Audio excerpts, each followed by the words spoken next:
বাচ্চাদের টিফিনের আরও একটা চটজলদি রেসিপি আজকে তোমাদের সাথে শেয়ার করব। মেক্সিকান ট্যাকোর আদলে বানানো এই রেসিপি মায়েদের যেমন সকাল সকাল বানানোর সুবিধা, বাচ্চাদেরও সেরকম খেয়ে খুব মজা। আমি কমলিকা, আমার রান্নাঘরে তোমাদের সবাইকে স্বাগত জানাই।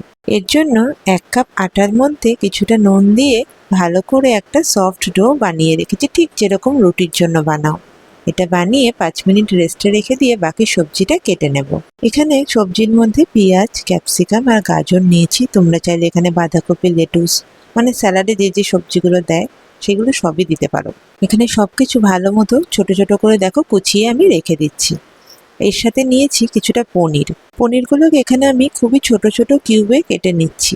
এখানে ছোট কিউবে কাটার কারণ বাচ্চাদের টিফিন রেসিপি তো, ওরা যদি একটু বড় চাং পনির পায় না, ও এদিক দিয়ে পড়ে যাবে ওদিক দিয়ে পড়ে যাবে আর খাবে না। এর থেকে ছোট পিস থাকলে এটা ট্যাকোর মধ্যে আটকেও থাকবে আর ওরাও মজা করে খেয়ে নেবে।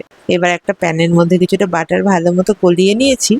তারপর এর মধ্যে দিয়ে দিচ্ছি পনিরের পিসগুলো, সাথে দিয়েছি সামান্য নুন আর গোলমরিচ।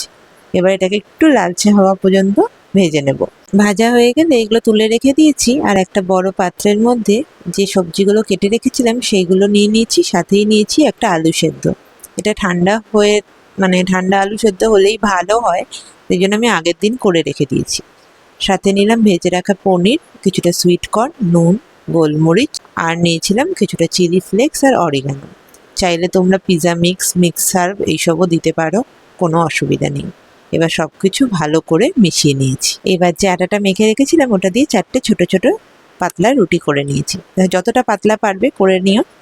এবার খুব বেশিও করো না বড়, তাহলে ওদের টিফিন বক্সে আটবে না।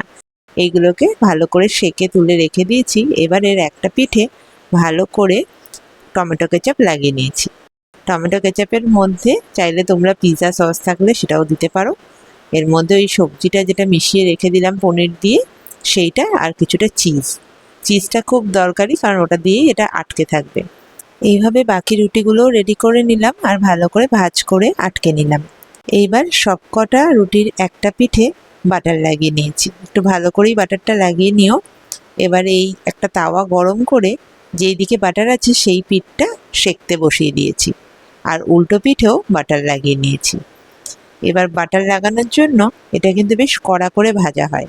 এপিঠ ওপিঠ বেশ লাল করে ভেজে নিয়েছি, আবার মাঝখানটাকেও সুন্দর করে ভেজে নিয়েছি। এটা ভাজতে খুব বেশি 2 থেকে 3 মিনিট সময় লাগবে, তার থেকে বেশি 1 ফোঁটাও লাগবে না। সকালে উঠে 15 মিনিটের মধ্যেই টিফিন রেডি, কিন্তু খেতে কিন্তু 5 মিনিটের থেকে বেশি সময় লাগবে না। একবার বাচ্চাদের এটা বানিয়ে দিও, দেখো কি সুন্দরভাবে খেয়ে আসে টিফিনটা। রেসিপিটা ভালো লাগলে একটা লাইক কমেন্ট করতে ভুলো না। কমলিকা হোম কিচেনের একটা নতুন রেসিপি নিয়ে খুব শিগগিরই তোমাদের সাথে আবার দেখা হবে।